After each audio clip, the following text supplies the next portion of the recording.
Welcome to The Explainer. Today, we're unpacking the incredibly intense, emotionally charged, and culturally complex events of Chapter 2 of So the Path Does Not Die. If you're trying to wrap your head around the massive collision between deeply held ancestral traditions and desperate parental love, well, you are in exactly the right place. We're going to break down what happens, why it happens, and what it all means for our main characters, using the precise details straight from the text. So let's dive right in.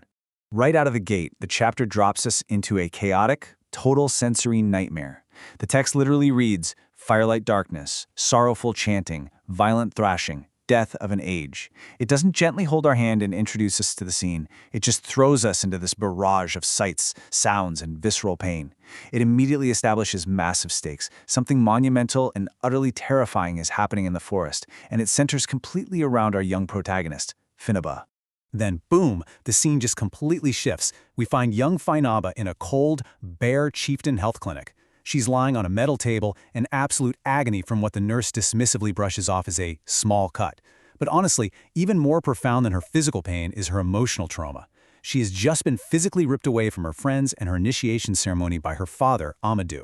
She is completely grieving the woman she feels she's never going to become. Now, you might be wondering, why is Amadou's rescue mission such a massive deal?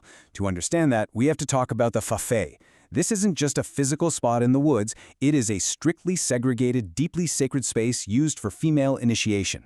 The absolute cardinal rule of this community, the one you literally never break, is that no man should ever enter it.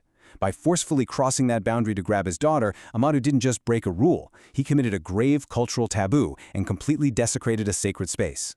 And actions like that have immediate, severe consequences. Back at Amadou's compound, a highly volatile standoff is brewing. Amadou is facing down a grim-faced group of mothers and initiates who've gathered right at the edge of his property to perform a spiritual cleansing. They fully believe his desecration of the Feifei has put the entire village in spiritual jeopardy. Meanwhile, Amadou is having none of it. He's utterly unrepentant, standing his ground and threatening to kill any woman who takes a single step onto his land. To really ground how serious this dramatic standoff is, let's look at exactly what these women brought for the purification. These aren't just random objects, they're deeply rooted in their traditional belief system. They brought cooked rice and rice flour, kola nuts, which are absolutely crucial for West African ceremonies, gourds of palm wine, palm oil, and strikingly, a live white cock with its head tucked under its wing, just waiting to be sacrificed. It really shows you the lengths the community is going to in order to fix Amadou's transgression. But this raises a huge question, doesn't it? Why did Amadou break this sacred taboo in the first place? Why risk the wrath of the entire village? Well, the answer lies in a devastating flashback to Finaba's older sister, Dimusu. Following her own initiation, Dimusu suffered from severe, agonizing, continuous bleeding. It just went on for days, leaving her limp and nearly lifeless. Desperate for a cure after normal herbal remedies failed, the family took the dying Dimusu to the legendary local healer Pa Yasata. And this scene perfectly illustrates the blend of the physical and spiritual in their world. Picture this dark, windowless room reeking of fermenting vegetation and dark potions. Pa Yasata places his hand on Dimusu's stomach, and his hand literally recoils violently, as if he'd just been stung by a hot coal. Completely alarmed by this, the healer immediately demands to see the younger sister, Finaba. He tests both girls with these mystical green gels, which again violently jolt him backward. And then he drops a stunning piece of ancestral lore on the terrified parents.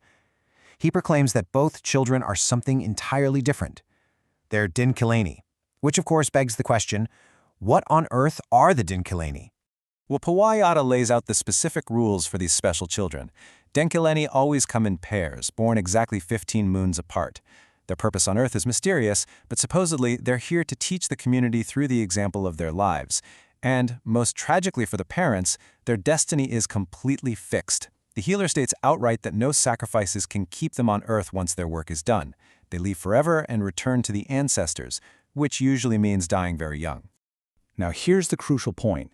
Dimusu's subsequent death creates a massive generational divide, perfectly illustrating the core conflict of the whole text. On one side, you've got the grandmother, Baramusu. She fully believes that death was a spiritual lesson, validating the ancestors' warning that people were straying from tradition.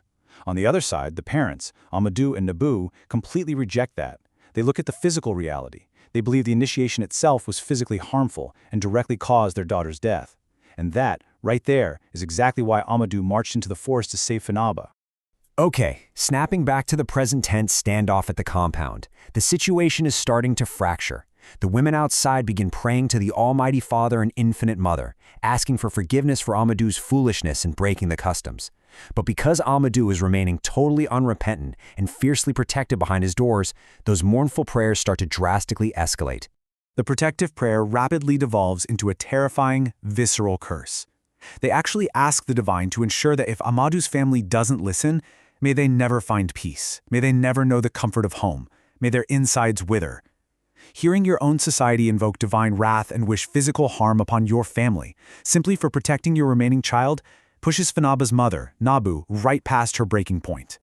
What happens next is a moment of extreme chaos, and honestly, high irony.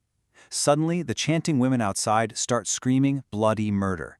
Feet are kicking over the ritual rice, the palm wine is toppled, and the women flee in absolute terror directly into the house of the very man they were just cursing, looking for a place to hide from some unseen monster. Inside, Amadou and his brothers instinctively grab their weapons to fight off whatever beast is out there, but they are stunned frigid when they look outside. The terrifying creature sending the women scrambling? It was actually Nabu. She had grabbed her husband's machete and was fiercely chasing the women away, all while this little line of fluffy yellow chicks ran helter-skelter around her feet. It is an incredibly vivid, almost darkly comic image of a mother's protective rage. But as you can imagine, this bold act pretty much cements their fate. With their relationship to the village and its traditions completely shattered, the elders urge the family to leave immediately. There is no going back. That very afternoon, Amadou, Nabu, and Finaba escape via a little used footpath. They drag a protesting Finaba to the main road and force her onto a minibus headed for a faraway, incredibly uncertain exile in Freetown. When Finaba asks where they're going, crying that she doesn't want to leave her home, Amadou comforts her with this really profound metaphor. He says, "You see, even a comfortable bed hurts when you stay in it for too long. We have to get up and leave Talapa. Staying will hurt all of us." It perfectly summarizes the agonizing necessity of abandoning a familiar home that has somehow become a source of mortal and spiritual danger. The chapter closes with an incredibly evocative scene. Finaba is sitting unrestrained in the back of this minibus. The undercarriage is violently slamming into potholes. She's just rocking back and forth helplessly as darkness literally strangles the road ahead, completely diminishing the driver's ability to see. It is a powerful physical manifestation of her own deepening anxiety as day turns into night, hurtling her toward a completely unknown future. And that brings us to the end of this incredibly rich section. I want to leave you with a final thought to ponder. What is the true cost of survival when it means leaving your home and your traditions behind forever? Amadou and Nabu saved their daughter's physical life for sure, but the cultural and emotional toll is immense. Think about that fragile, painful balance between protecting a child and losing a culture. Thanks for exploring this with me today, and keep questioning the path ahead.